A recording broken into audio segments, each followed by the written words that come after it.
Welcome to Beyond Podcast. I'm your host, Anthony Petrellis, and we are super excited for today's guest. So you guys know over the last couple weeks, I've had the honor of covering the Mass Pirates Arena football team in Lowell, man. And I got to tell you, these guys, it's a squad. Defensively, offensively, they score points, big names across the board. But most importantly, like what a fun atmosphere, fun game to go to.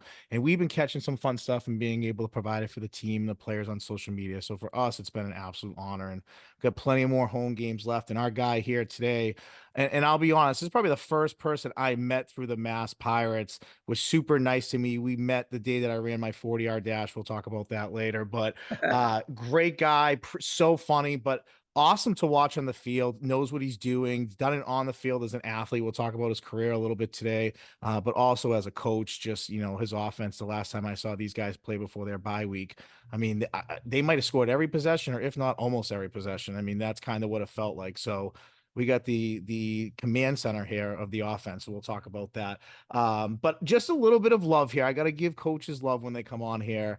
But played football at the University of Cincinnati, and we will be giving him his love. I did my homework on him here, but just to give you some like NFL combine aspect stuff here. 4.49 40, so he's got wheels, 32 vertical inch leap, and 10 reps at 225. So pretty impressive combine right there. As I said, I did my homework on this guy, but without further ado, I'm a huge fan. Bones Bagaunte. Did I say that right? Correct, There you correct. go, Thank man. you, man. That was one heck of an intro, man. I appreciate that. Yeah, yeah. So, and I Appreciate mean that, like, much love to our audience. Like, this guy, like, when I first went to the Mass Pirates, I went to their media day. I took a personal day from work. I went down there. I was super excited to be working with them. And, I was doing my 40 and I met this guy. I mean, I guess we could start off with the 40. I mean, I can guess how we start off how we met here. Yeah, Obviously, my form, my time was pitiful. I mean, I do have some asterisks next to it, wearing jeans, shoes are a little too big, didn't really stretch properly, but I'm not making excuses, but those are all facts.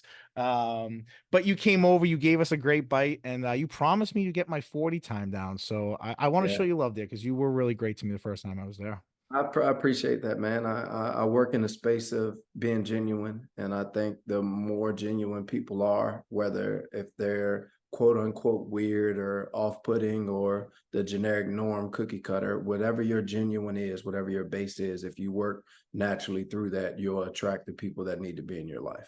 I love that. I really love that, man. I really do. As a teacher, I love hearing that. That's awesome. That's real cool.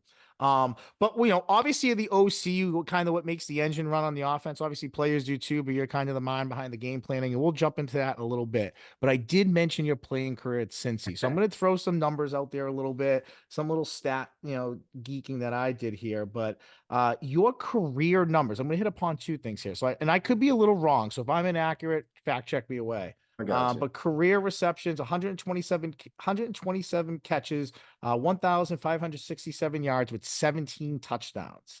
Your Yeah. 2007 season, your freshman season, was extremely impressive. And I want to just read this out: 14 touchdowns, 13 of them were TD catches, which is a school record, a University of Cincinnati record. And that season, you had 62 catches for 862 yards. I mean, that's incredible. I mean, those are like fantasy football numbers like you would want on your team. I mean, that's I, incredible stuff at a high level. yeah, I was Wow. fortunate enough to have a quarterback in Ben Mock who trusted in me completely, and I was able to make some things happen out there. With everything going on, my numbers kind of took a little back seat, and we can get into more of it later. But that was a hard lesson that I had to learn about politics and sports.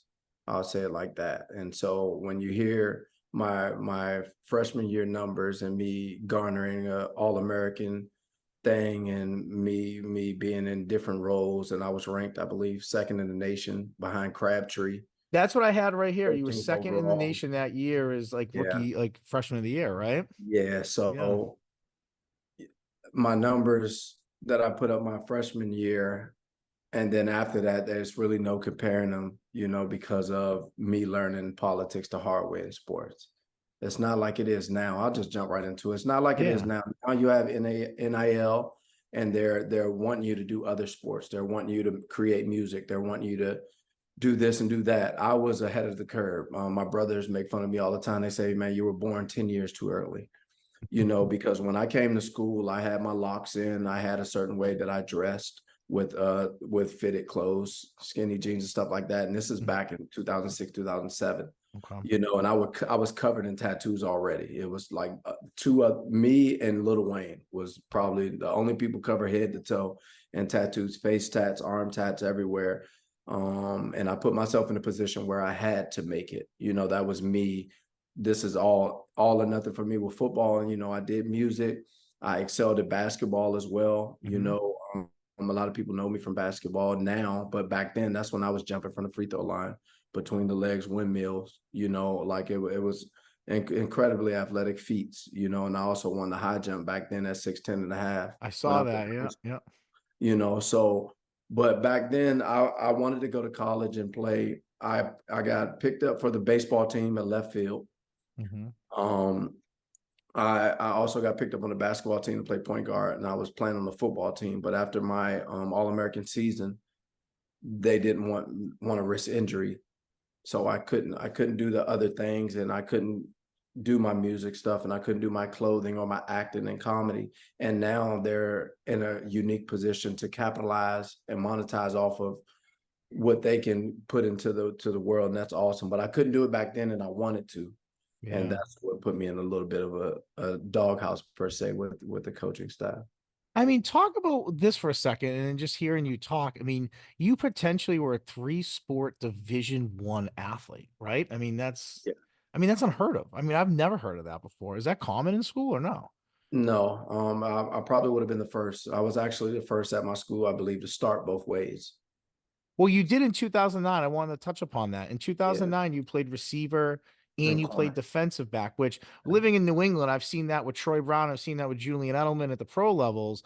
But to hear that at a collegiate level, especially where, statistically, receiver wise, you're up there on top of the nation. Talk Yeah. about that. I'm very curious of kind of the idea of that. What happened is, like I said, I found out about politics the hard way. So that went on offensively, and you got guys that certain people want to bring in, and they promise them certain things.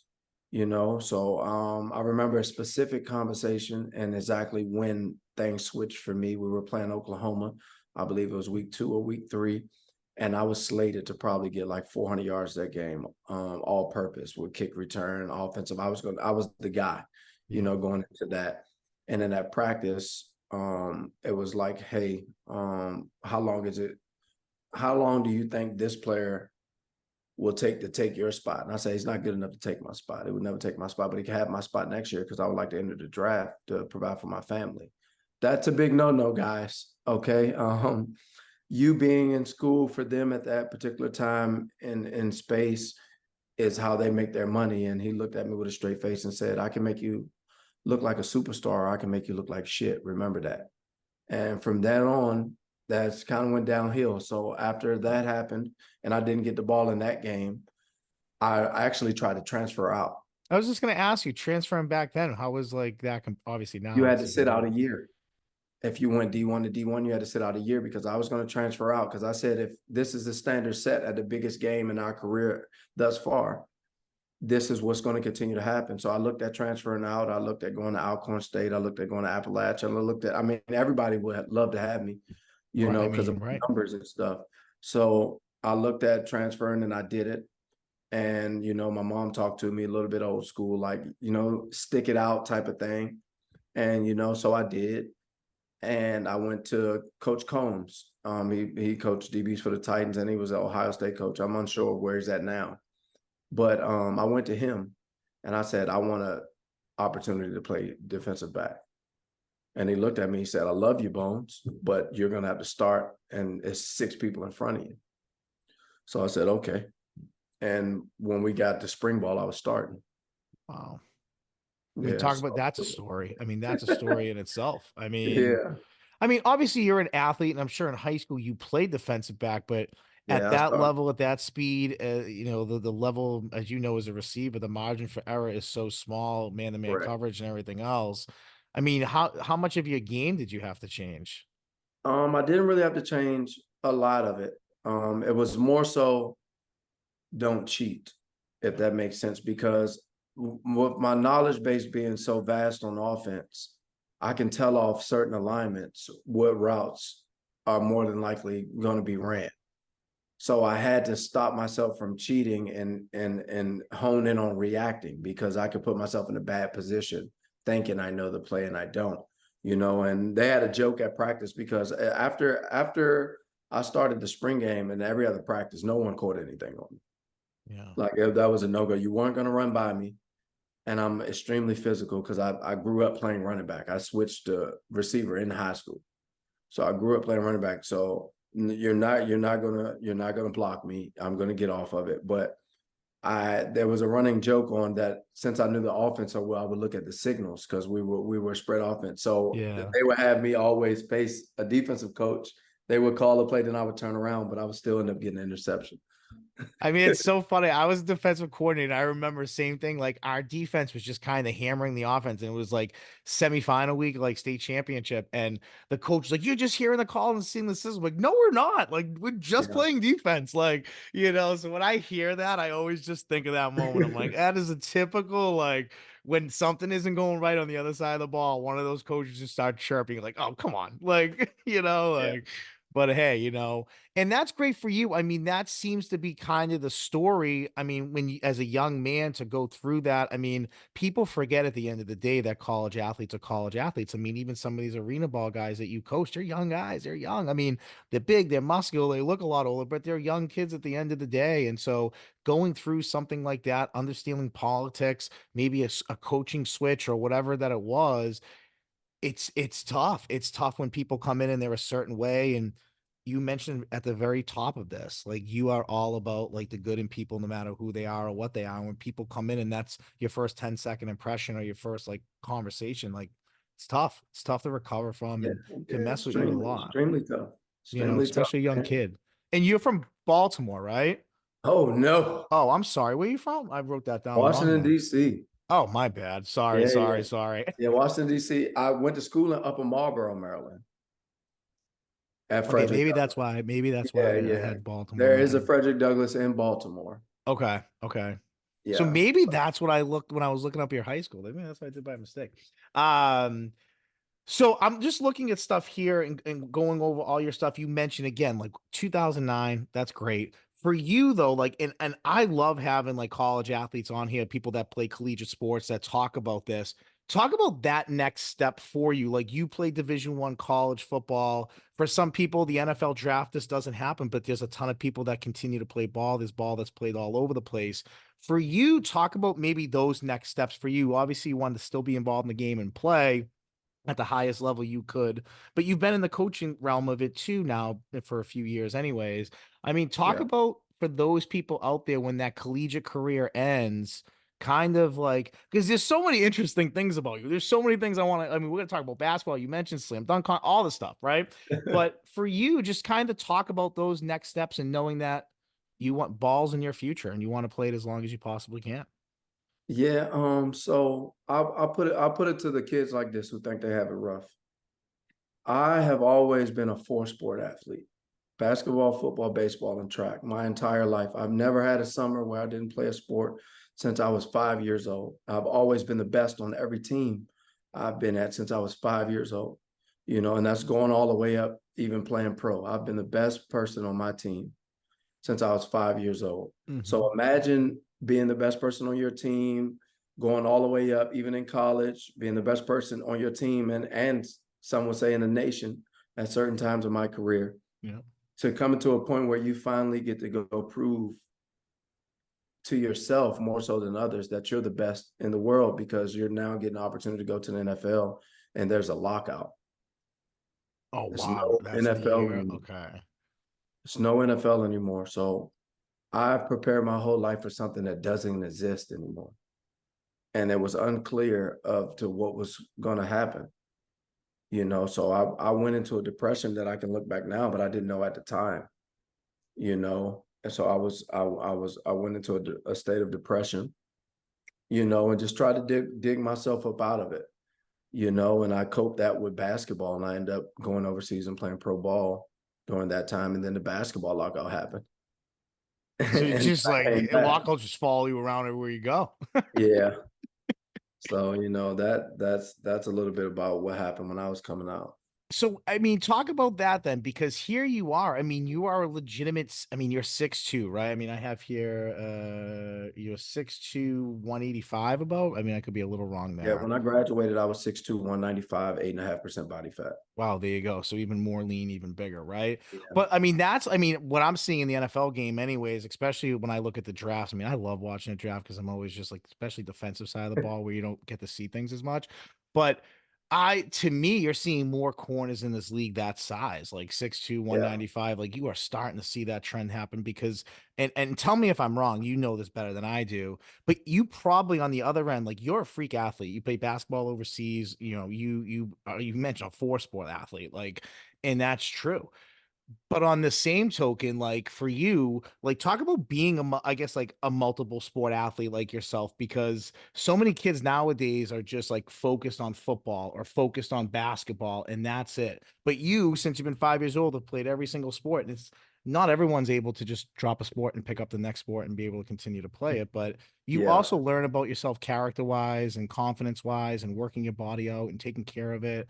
I mean, talk about that a little bit. Well, when I was little, I have to thank my mom for this. I grew up in single parent household, so I have to thank my mom for this. And she put me into sports as a way to keep me out of trouble. Yeah. So each season is a sport, and I was in it just to make sure I wasn't falling in with the wrong crowd. Hmm. So I love her for that, and I appreciate her for that, amongst a bunch of other things, but that in particular. But being on these different things, I think I can say I'm the last of the Mohicans, and I say that because the people who typically play more than one sport, when they Hmm. pick a sport and excel at it, they're extremely dominant in that sport, and that's what we call the dog. And it's a lot of people now who don't have the dog in them. They're good at the sport, but they don't have the dog in them. And then when you finally see someone who has a dog in them, they stand out above. Like it's good guys, there's great guys, and then there's the great guys with that extra mental edge, like Hmm. a Kobe, like a LeBron, like a Deion Sanders, like a Michael Irving, like a Jerry Rice, like a Hines Ward, Yeah. like a DeMarcus Ware, like a Shaquille O'Neal. It's just like it's something that clicks in their head. That's just like, you know what, I'm the best. I'm going to show you I'm the best every night.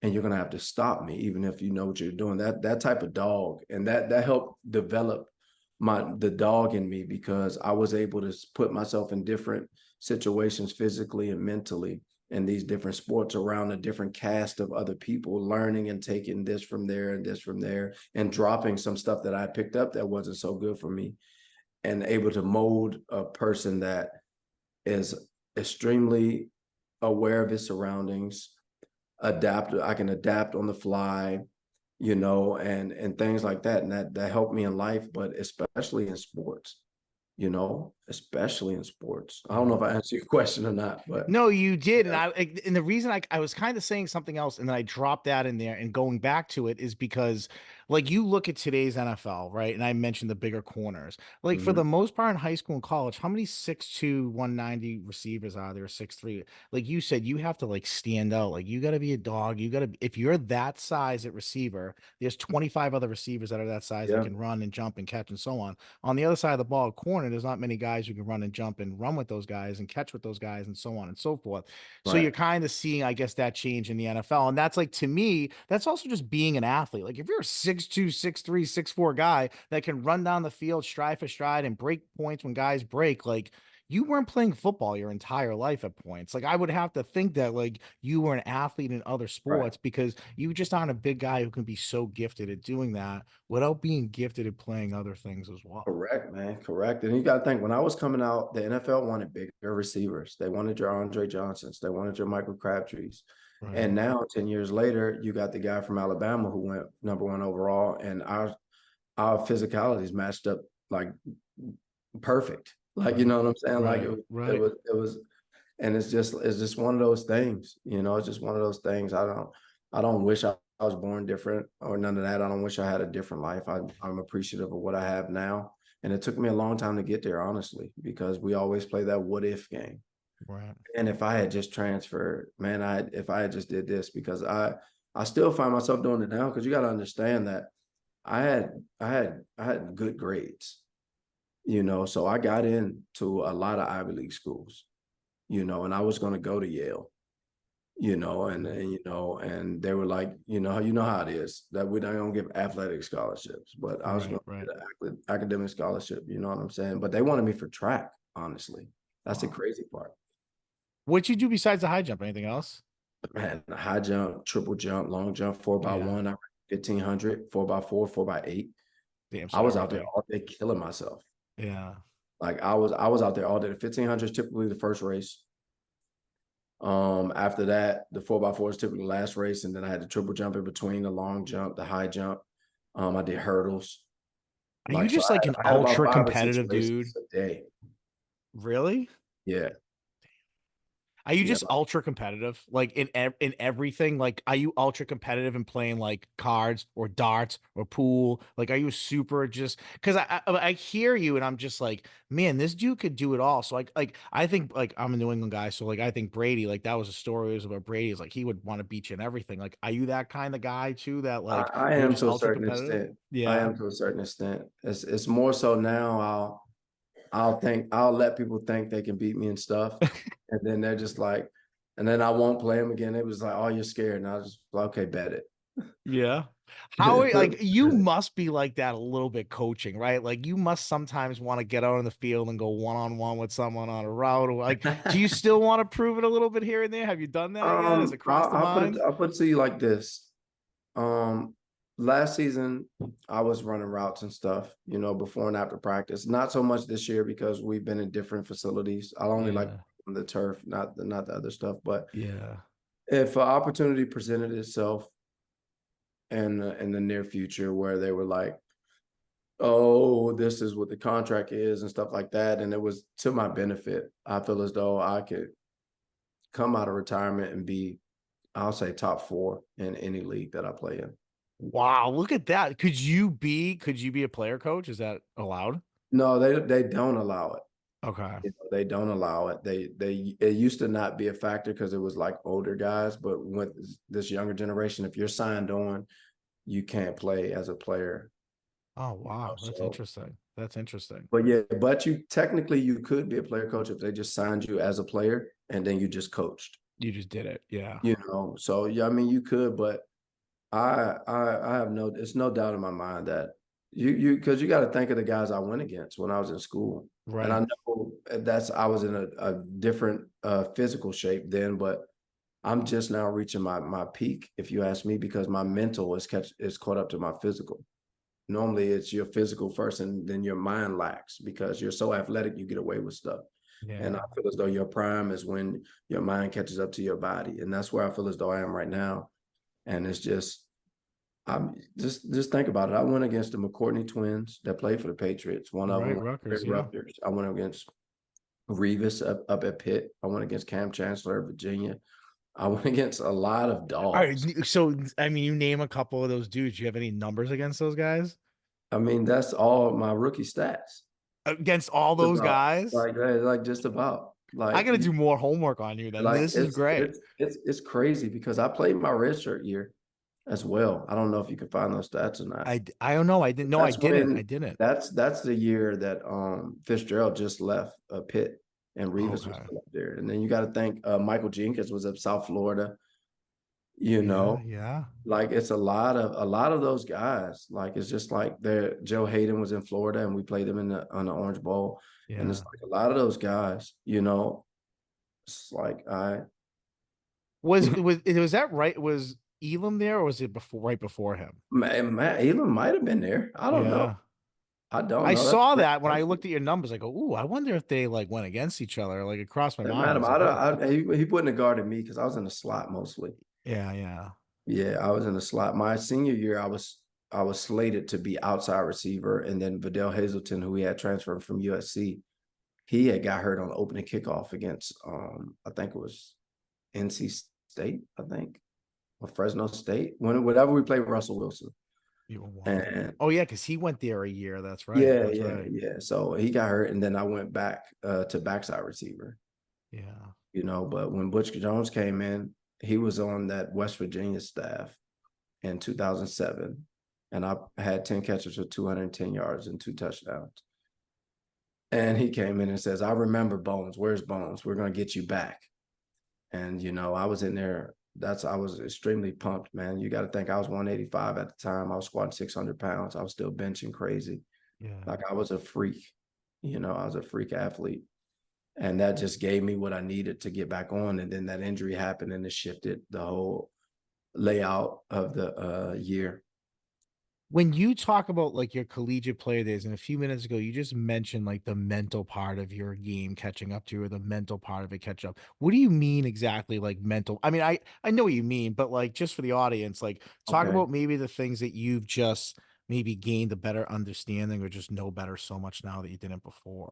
I learned when I say my mental catching up to my physical, first is understanding the overall concept of the game, not football itself, but what the coach wants to do to the defense. You have to be on the same page as him. So what I mean by that is when I would break down a play on the board, I would know what all the linemen did, what the hot reads were, if they did an overhang blitz or a field fire, if they were in the alley and they're playing low hole, high hole, whatever it was, I will understand it completely because I needed to know to be the best receiver. And people be like, why would you need to know that? I need to know if they blitz or overhang, if the back is in, it's picked up. I can take my time in my route. But if it's not in, then he's gonna have to rush it. I'm gonna have to cut my route off and replace. So So it's like smart. little things like that that help me get the edge on other people. Because I used to meet with Tony Pike. I used to meet with Zach Caleros. I used to be in their quarterback meetings so I could see the game how they see it. Then I also would go to the DB meetings and see what they would look for and tells at receiver and things like that. And then on top of that, I'm meeting with D linemen because I know if we got a mismatch at D line, then I might need to do cut my route off quicker because Right. certain plays that we call that he got a quick set, but this D line can rush wide and he got a good straight arm, the pocket's going to collapse. So I'm trying to, as much information as I can get to make me so I can get open when I need to be open because it's not about being open, it's about being open at the right time.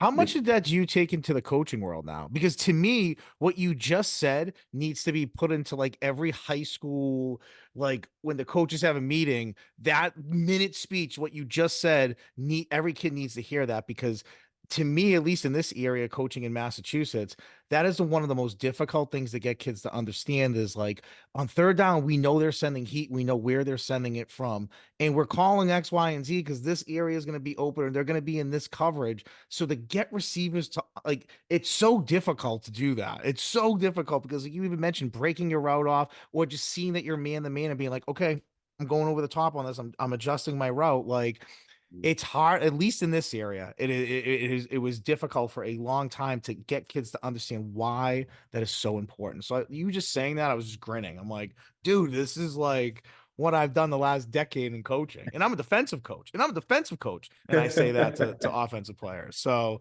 so glad, I'm so happy I heard you just say that. Sorry. Yeah, Um, but now talk about obviously, I know that you play for the Pirates a little bit. I was looking up some yeah, of your stuff on YouTube, looking at some of your links, so on and so forth. I'm saving the basketball stuff for last because to me okay, it's the most perfect. impressive stuff. I'm being honest, your videos are incredible. But obviously I've had a ton of fun covering the Mass Pirates. You guys are undefeated thus far. What I've learned about you guys in this pretty young season is your away game and the two home games that I've seen, you guys find ways to win. You know, you might be down late in the game or you might be up and a team kind of has momentum, but if the offense needs to make a play, it seems to happen. If the defense needs to make a stop, it just seems to happen. I mean, am I accurate in saying that? I mean, just talk about the squad so far this year and maybe what you kind of have seen from your guys thus far. Yeah, I think you're extremely accurate in saying that. And I think that's spot on, honestly. First game, just quick recap. First game on the road. It's always hard to play in Green Bay. I don't know what it is about Green Bay, Yeah. but you can ask anybody in this league. It is hard to play in Green Bay. I don't know whether it's the length of travel or whatever it is, but it's hard to play in Green Bay. And for us to be down 22, I believe, and to come back and win that game at Green Bay is extremely phenomenal because I've seen teams fold being down 14, Yeah. and for us on the sideline, it wasn't any panic. It was we're gonna do our job. and the outcome is going to be in our favor as long as we continue to do our job. And that to me is a mark of a championship team. Now, of course, we're not ready to play a championship game. We have to clean stuff up, but that stood out to me. And then coming home in Jacksonville and playing the defending champs, whether it was in this league or another league, they're still the champs. So they know how to win games. And that was a close game, and we got out of there by like 5 or 6 points. And that showed our grit because it wasn't a shootout. It was more meticulous. It was more clock management. It was more plays on defense, less plays on offense, but more time taken. And then to go into Sioux Falls, who was well established in this league with over 10 championships, and to come out of that with a victory was just amazing. And it just showed me that our team is showing spurts of greatness, and we're on the right path to be hitting full stride midseason. Yeah, and I mean, offensively, I mean, I could talk about every single weapon there. I mean, your quarterback played great last game. Your back, to me, I'm just drawing a blank. Number 3. Jimmy Yes, he Jimmy Robinson. is.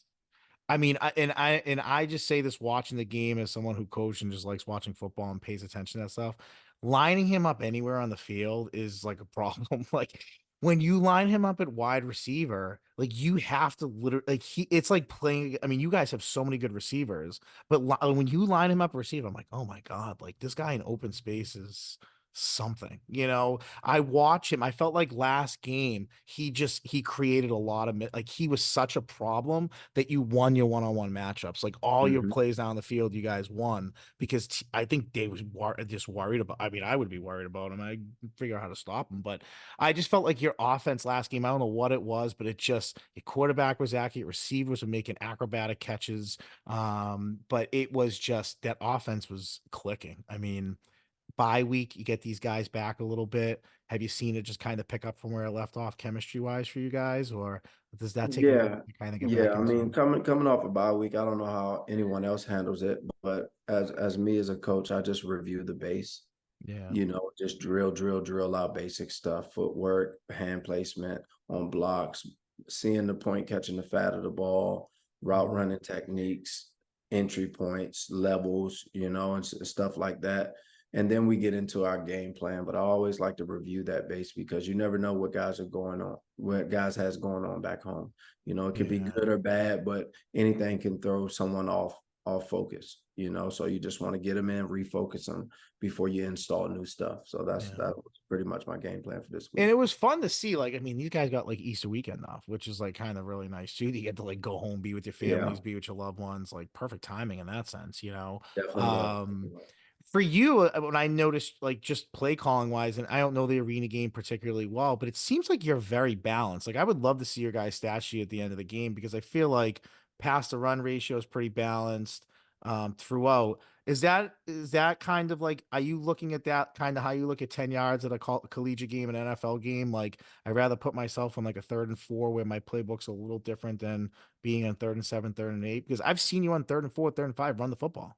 Like, and I'm thinking in your head, like it's 4 down territory anyway. So like, I'd rather make it 4th. Am I right here? Or am I just like being like the You're person who's you're just watching you're this? in the ballpark. Okay. Okay. I'll say this: what I take in consideration is the energy of my team, who has mismatches, the game flow, and the refs. Okay. So it's a lot of things that Ooh, I refs. calculate. Okay. It's a lot of things that I calculate because if we have refs that's calling certain things tight, that's why we threw that pass up the sideline because we're just like, if he's calling it tight and T.O. gets by him, he's going to grab him. Yeah. But the flag is going to come if they're calling it tight. But if they're calling it loose, we don't run that play. So it's certain things like that. Okay. Okay. To give you a good answer without giving you too much. I get you. You can't listen. You can't give up. You can't give up the chef's ingredients here. It's a special recipe. So, no. And I noticed that I on camera, I actually got a couple nice like sideline PI calls, like blatantly holding jerk. It was like kind of like nice to catch But it in the the angles. thing is, you have to put the player in a position to be clearly seen by Mm-hmm. the ref. And that's why he was on that side by himself. Because if it's other stuff going on, they might miss it because they have a lot of stuff they have to track. Yeah. So that was done on purpose when he was by himself. That's so interesting. I love that stuff. I love all that stuff that nobody else pays attention to in the season and understand. It's great.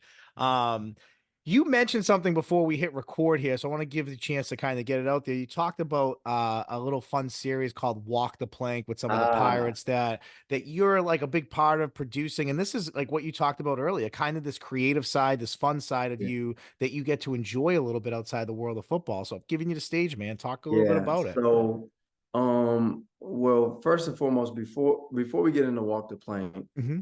I love movies. I love cartoons. I love anime. I love anything creative. So I've been writing scripts. I've been putting together little things here and there.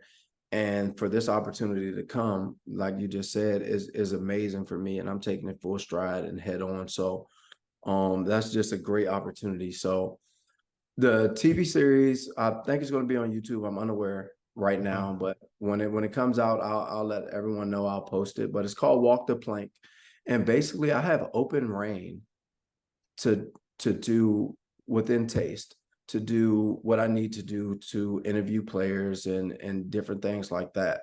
So we shot our intro video. And we had Alejandro Benefield on, Yeah. aka Mass Pirates POTUS, the president of the Mass Pirates. So we had him on, and it was a good show. Yeah. No, I can't say too much without giving away the show, but we had Alejandro Yeah. in the field on. Got to start off with the quarterback, and then we're going to work our way down with different situations and scenarios. And I'm going to try to keep it fun, try to keep it light, try to make it seem like we're having one of those basement conversations. Just two guys in the basement. Yeah. We cracked open a couple of drinks and we're just kicking back. Yeah. That's the vibe. That's the vibe I'm trying to set. I also had a TV show called The Players Club when I was working with the FCF. Okay. And one of my first guests on there was David Pendle from UConn, and I also had Johnny Manziel on. Damn. How long Yeah, ago was that? that was in COVID year before I came. So that year was crazy. Okay, I so just watched the Manziel thing on Netflix last night. It's so I funny you didn't even say watch this. it yet. And one of our Okay. players, as Squiviante Gonzalez, who played here in 21, was on that team with Manziel. He, Oh he was wow. one of the receivers. Yeah. So COVID year was a little bit crazy. I got invited to play in the FCF, the Fan Control Football League, Yep. with all Manziel and Flash and all of these, and Michael Turbin and all these guys. And I ended up getting hurt in camp. And I told my PCL, and we were in the bubble. So they were looking for staff to replace in other areas, and they didn't want to bring outside people in. So I fell into a unique opportunity where I was under the player ops guy, and he used to run the old USFL. So I learned a lot about players ops. I learned a lot about working and logistics and stuff like that. And I also auditioned to host a TV show, and then I got the audition. Wow. So I nailed that, and I did that. And from there, I coached receivers and defensive backs. And then my team won the championship. And then I left there and came to the Pirates. And then we also won the championship in 2021. So you just like you I mean two things follow you around, lockdowns and championships. I mean, that's that's what it seems like. I mean, like listening to you talk, I think what is so unique about you is just like the genuineness of you, right? Like here you are, like talking about real stuff in real time and real events and how it affects you as a person. And I think that sometimes people don't realize that sports just there's so many branches that come off of it besides of what you just see on the field. Like the fact that these God, players get to be on a show with you and produce and get to see a whole different side of them that not a lot of other people get that type of exposure elsewhere in other places, like that's so big. I mean, that's huge. And for these and for like people like me to be able to come and talk to someone like you are one of the most interesting and unique guests I've had because you've lived I life. appreciate it. You've lived what 35, 36 years old. I forget what you said to me Appreciate it. before, but like you've lived life, dude, and you've only lived half of your life, like less than half of your life. Like that's incredible stuff. And I've saved this fun stuff for last to talk to you about because I've gotten lost. You know how you get lost in your phone sometimes? You just like watch video. I got lost in Bones' Instagram and then finding YouTube's and then even on Facebook. Like there was a video like the slam video that like you beat some dude and you wear a hat, which I want to talk about that too. But this dude I've seen on Facebook for years who goes to street courts and like plays people, talks trash, goes one on one, dunks on people are like in his face. And this dude was talking about you like this guy's the man, this guy with the hat. I told you, I told like, and when you came walking in, it was like the baller entrance, like after just hitting a 3-pointer, like off your back foot, a guy in your face and one. You grab your hat and walk off like a boss. And that dude was all about it. I mean, you're a freak basketball player. I mean, Thank it's you. it's incredible. It really is. You won. I saw that you won like an and one slam dunk contest Yeah, too. so I won a Sprite dunk contest and I won a and one dunk contest. And I was traveling with and one for like a couple of weeks with them. And then all right, so I went to school early. Yeah. I got my grades and stuff together for my school to graduate early so I could go up to school early so I could get ahead in sports. Okay. What happened was they sent in the wrong transcripts and they thought I had failed English, which I didn't. So once I got to school and got settled in, I had to come back home because NCAA only reviews stuff once a week every Thursday. It could change now, but back then that's how it was. So I had to come home until they got my new transcripts. So that happened. And while I was home, that's when I went and started playing basketball again Yeah. and doing that stuff. And I ended up being able to get with the and one guys. And now me and Baby Shaq is like my big brother now from and one. No, really? Yeah. So I ended up getting with those guys and doing that. And then the reason I didn't continue and pursue that is because clearinghouse got cleared and then I went back to school. So how did you get linked up with those guys? I mean, you just I like went, well, first it was a place called Run and Shoot. yeah. And everybody knows that Run and Shoot in Washington, D.C. When you walk in, the first court on your left is the primary court. You have NBA guys, overseas guys. We had even I think his name is Adrian Moulton. He was the #1 NCAA scorer for Syracuse. Oh You wow. like everybody was over there, and I was going back and forth with him one day, and I didn't know who he was. He didn't know who I was. And after the game, people pulled me to the side, like, do you know what you like just did? I'm like, no. They were like, bro, you were going back and forth with the NCAA all-time leading scorer. So it's things like that is crazy. And you got to think Navarro Bowman used to come and play, Joe Hayden used to come and play, Mike Beasley, Kevin Durant, like all of these guys I grew up playing AAU with, and competing against them. And so like our area has an extremely high competitive basketball area. It's something in the water, especially in like PG County, Maryland. It's specifically where I'm from, right the borderline of DC. We have a number of players, like even Quinn Cook is like my little bro. He was in there. Victor Oladipo trains with my trainers. Like the list is immense. Who's like who would you say that was the biggest name you went head to? Is Biggest there name. yeah. Hold on, I'm sorry. The biggest Was name that what? the biggest name you went head to head with, or is there what's the biggest name you've gone head to head The with? biggest name? Yeah, probably him, man. Yeah. Honestly, I mean, I played against a million NBA guys, but I mean, they got to be impressed because I mean, you're an athlete, don't get me wrong, but it's not like you played like you were known at Cincinnati, like playing basketball, like you were a I football player, was but you to were recruited, right? the end Yeah. crowd because Okay. me and Lance Jeter was Mr. PA in basketball who transferred to Nebraska and started. Okay. We would run the wreck at University of Cincinnati. We were running me, him, Travis Kelce, Charlie, and Jamar Howard. That's right, because you would have played with both Kelce brothers then, right? Yeah, Because they were probably Jason was my like, roommate. oh, who was? Jason. No way, really? Yeah, Well, I could not look that information up. I did not find yeah. that. Jason, That's Jason. unbelievable. So you see him Yeah. win Super Bowls, doing his thing. I mean, do you guys stay in touch and stuff still, or I mean, yeah, you know how I go, man. It's no hard yeah, feelings. If he sees me, I'm pretty sure yeah. he's just gonna bust out laughing and be like, "Bones, what is going on?" That is so funny, Just with man. Travis, like when we got inducted into the Hall of Fame, we went up there and I seen him. It was all love. We did our handshake that we made up when we were in school. Yeah. So it's always all love. I don't have any bad blood for anyone. You Are you know, happy that he's with Taylor Swift now? Is his I life mean, complete I'm or happy what? that he's happy Yeah, because yeah. we both went through a situation where we were off the football team. Oh wow. Okay. So Okay. I'm happy he's happy, and he was with me a lot.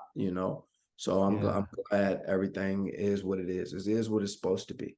Yeah. because he was great at basketball and he's always been into fashion. Is just like me in an instance, but he made it to that next level and he's a superstar at it and he's going to be a first ballot Hall of Famer easily. Yeah, easily. And I he mean, one of the gets to best. do what he wants to do with the festival, with the music, with everything. I mean, they're coming back. I think they're going to be in Cincy this weekend actually, Yeah. and doing a podcast. The Heights, the New Heights podcast there, and my boy Fombi is going to be doing a gym takeover at the University of Cincinnati as well. I wish I could be there. Oh man, that's cool though, huh? Yeah, it's going to be amazing. And I looked up, are you a Hall of Famer in Cincy too? Yes. Yeah, you are, man. That's Yeah. incredible stuff. I'm Thank looking at all. I wrote so many notes down. I'm like, oh my god, I didn't you. say this. I forgot. I had Kelce Brothers literally circled here. I never said it. Yeah, yeah, I'm in the Hall of Fame up there. Me and my brother Marty, who played here as well. Oh, you played for the Pirates as well. Yeah, yeah, I coached Dude, him. you are more and more interesting by the minute. You Yeah. coached them?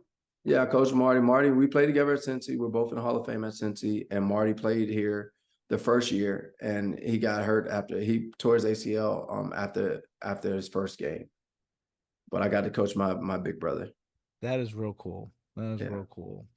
Um, I mean, for you, just kind of, and the other thing I wanted to ask you, you kind of said it. The part of your videos is your dunks. Like there was a video that you just posted recently locally. You were playing at like a gym, like a Marlboro or Hmm. somewhere, and they were like, "Show me something." And you went from like the 3-point line, like dribbled behind in between your legs. I mean, I don't know exactly what you did, but you just it was so quick that like no guy. I don't even think someone like two-hand tagged you. Like you just went around everybody. Yeah, so that's a move I coined called the wishbone. You And coined basically, this? yeah, I call it Okay. the wishbone. Every time I do it in any gym, no one has ever seen it. I've been doing it for years, but I haven't been one of those YouTube guys. I just recently started putting my stuff out there after I competed in the OBL competition with Tracy McGrady. That's like what blew me up on social media. Against Tracy? No, no, no, no. Oh, So oh, oh, the oh, OBL was a one-on-one tournament for $250,000. oh. Okay. And I was in that and I did good. I had a couple plays. That's when you see me with the hat Yes. Okay. in Yep. that Okay. tournament. Yeah. So from there, I was just like, I'm gonna ride this thing out, and see how it goes. And then I post my move and no one's seen it. So basically I just go between my legs, but it's backwards off of a Euro, but I'm stepping around people. If you could roll a clip, then roll it. But it's you should check it out. Just check out my page and let me know what you Well, yeah. I wish I don't sign on the screen on my computer. I only have it on my phone. Um, but no, I mean your stuff on there is incredible. I mean, you think. mentioned too. What's the craziest dunk? You said you went from the free throw Yeah, I line. put it between my legs from the free throw line. That's You probably the got crazy. video of that? No, that was Oh, back in like 05, 06. oh wow. So we just had flip phones. Yeah, But exactly. you can, I mean, if you come across anybody who knows me from playing at Cincinnati, Yeah, just ask them. I will. Just ask them about anything. Like they'll verify it because that was the craziest dunk. I also did a dunk I called the Statue of Liberty when I would jump from the free throw line with it held up, and on my way down I would windmill it. Yeah. What, dude? I mean, you should be in slam dunk contest right now. I wish I'm a little bit older now. I don't jump like I used to, but I still can Yeah. jump with people. But yeah, my bounce was insane. My bounce was insane, and sometimes it's hard for people to believe it. And I actually, and I'll tell a little quick story. So I was Yeah. at the FCF where we're sitting at a table, and his name is Jordan Mosley. He has a podcast as well. And shout out to Jordan Mosley. He's actually the O-line coach, I believe, now in Frisco, and Oh he can wow. verify this. So I'm telling them about like we're talking, and people always think I'm being braggadocious or embellishing. And I'm just like, no. I was like, I'll call Baby Shaq right now. You can ask him. So Yeah. I call Baby Shaq. He get on the phone. How you doing, sir? I appreciate everything you've done. I'm a big fan. And he's like, so who had more bounce, Bones or Air Up There? Now Air Up There is the guy who did the not the 360, but a 620 dunk. Like he spent one and a half times. And he was like, well, who in his prime? He's like, Bones had the most bounce I've ever seen. Wow. Yeah, like it's That it's guy was been like, yeah, yeah. I was like, I told you, bro. But it's my bounce was ridiculous. My yeah. bounce was ridiculous. It was not a lot of people could jump with me. Period. I'll say James White was the closest, and he could come from the free throw line as well between the legs. And he was at Cincinnati with me, and we're Was he both really? Yeah. Yeah, and we're both from Maryland. That is wild. You are like, I mean, I feel like if I went in that area, there was no way I would walk around and people wouldn't know who you are. Like, I remember just meeting you the first time, and afterwards I was talking to Joe Boga. I was like, that's a good dude right there. Like, I just got such a good vibe from him. And then even the next time I saw you, like, you went right out of your way to come up and see me. So like, I can just see you at home and locally or in Cincy just being the guy. Like, Bone, how do you know Bones? Like, I Yeah, literally could just see having 20 conversations start off like that, you know?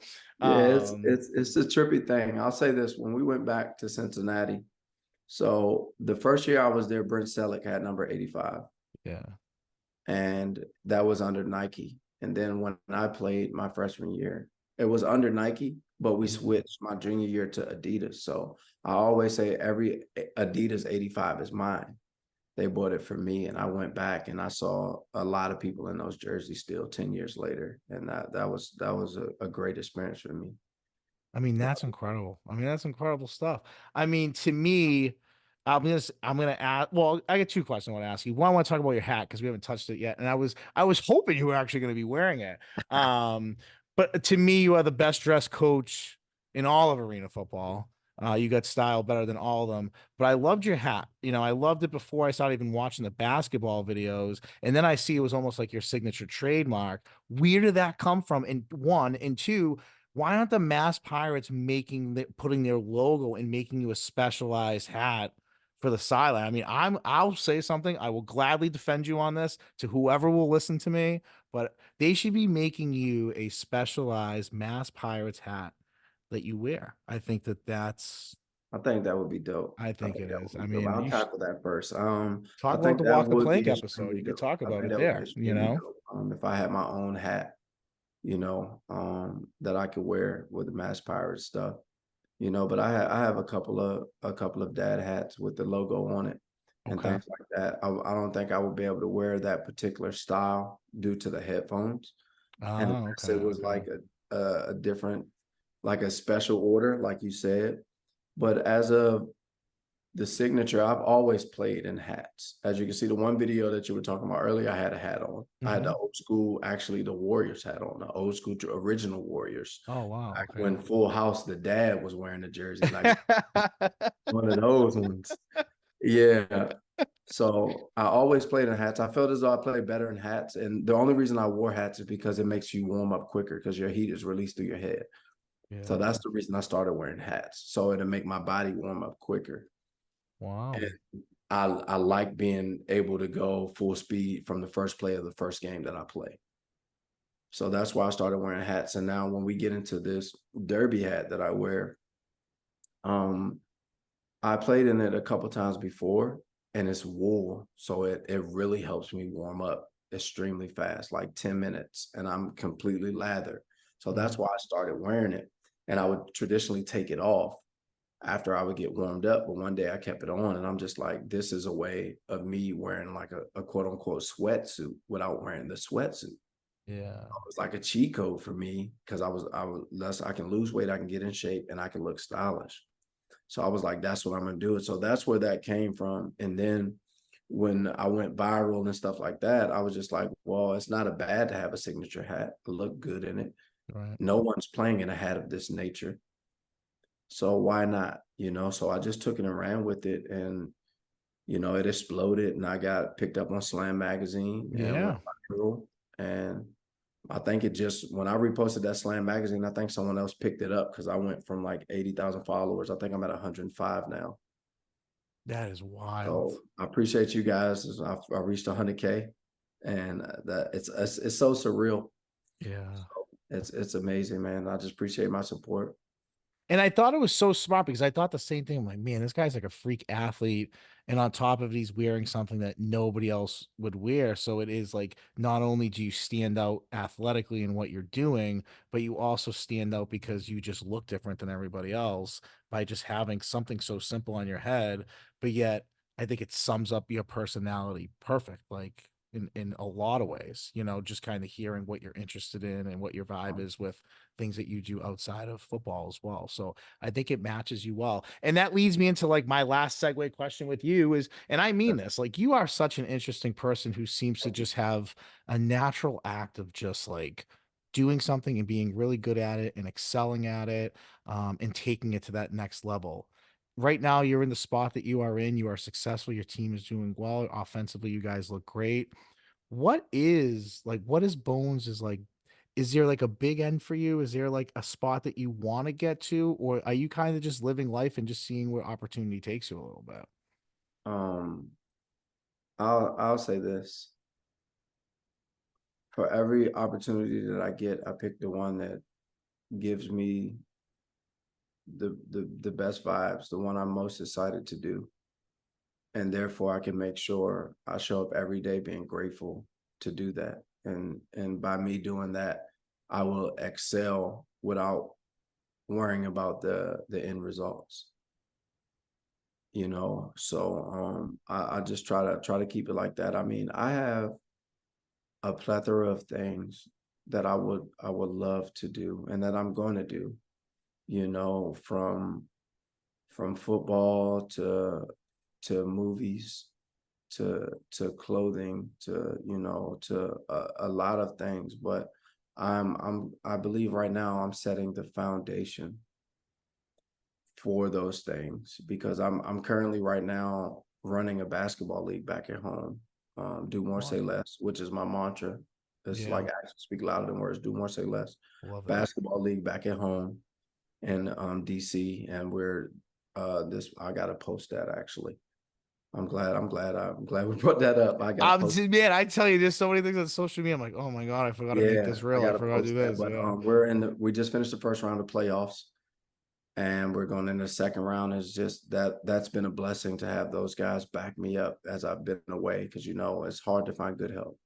Yeah. Oh yeah. You know, and for me being so far away, and for me to have a point man that's basically running my league for me, and you know, but I'm here, I'm doing the graphics and setting the schedules and the times and communicating with different vendors to make sure they're there and stuff like that. But I still need that point man there. But when it's all said and done, I think I want to be one of those people that they look at my body of work and they can't figure out how I did it. I love that, dude. I love that. Go ahead. Love that. Yeah, I think that's it because I'll say it like this, not to give too much. Yeah.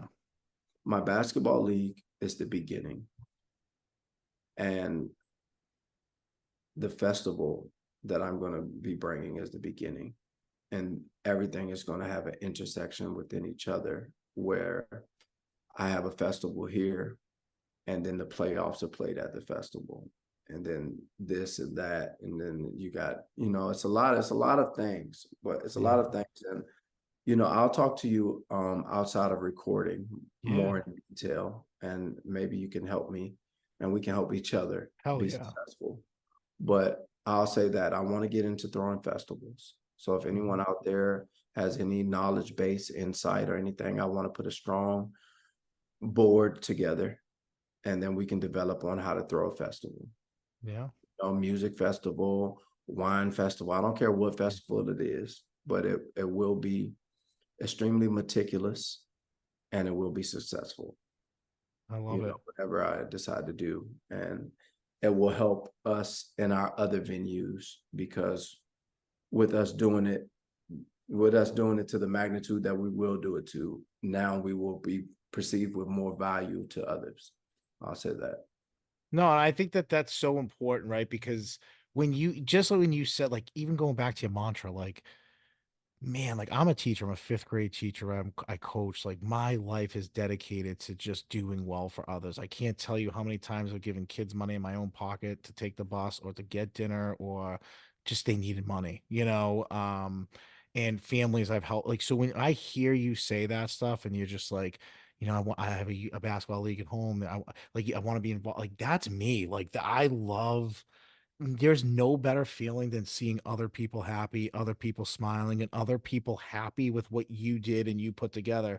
Even though it might be a stress on you, nonstop crazy for you, you're thinking about it and it's wild. When you hear other people like, or you see other people and how they react to that, there's just something about that that is like, I just can't explain to people, but it feels so good for me to see that, you know? Yeah. And I see that with you, man. I really do. So, Thank you. I'm pumped tomorrow. Obviously, we're going to be down there. You guys are back off of Perfect. your, Perfect. yeah, you guys are bye week. And, I'll have the camera on you. I mean, like I said, offense was highly impressive before the bye week. You are the engine that keeps it, smart and game planning and what you do. And you have a talented offense. So I'm excited to just continue to cover you guys and watch you guys grow. And most importantly, like, I appreciate you. I really do. Like I said at the beginning, kind of first Appreciate you person I for really having me met on. there, and you're nothing but nice to me. And we got to work on that 40 time. We're gonna get that 40 I time got down. you, man. Like I'm serious. I'm serious about it, man. I'll say this. I rarely give out my information to people. So when I do give it out, feel free to use it, Heck yeah, because if I don't want you to have it, I won't give it. You cool. know, like I'm one of those people. I'm not going to give it out to be nice. Yeah, well, I'll I say that. appreciate that. I Yeah. appreciate that. I really, really do. And yeah, we'll definitely connect tomorrow beforehand. But guys, like I said, to me, one of the best all around athletes, people I've kind of had on here. As I said, I did my homework. The more I kept doing my homework, I mean, dude, this is like literally all my notes on you here. So like, the more I kept looking into you, the more I kept being like, oh, this is interesting. Oh, this is interesting. And I'm like, all right, I can't talk about all this stuff. Like I thought Yeah. I found the thing about your tats, and I found that we'll talk about that too, like out off of here. But Yeah. there were so many things I researched, but I appreciate your time. I know you've been busy, and I know you guys are getting ready for tomorrow. So thank you.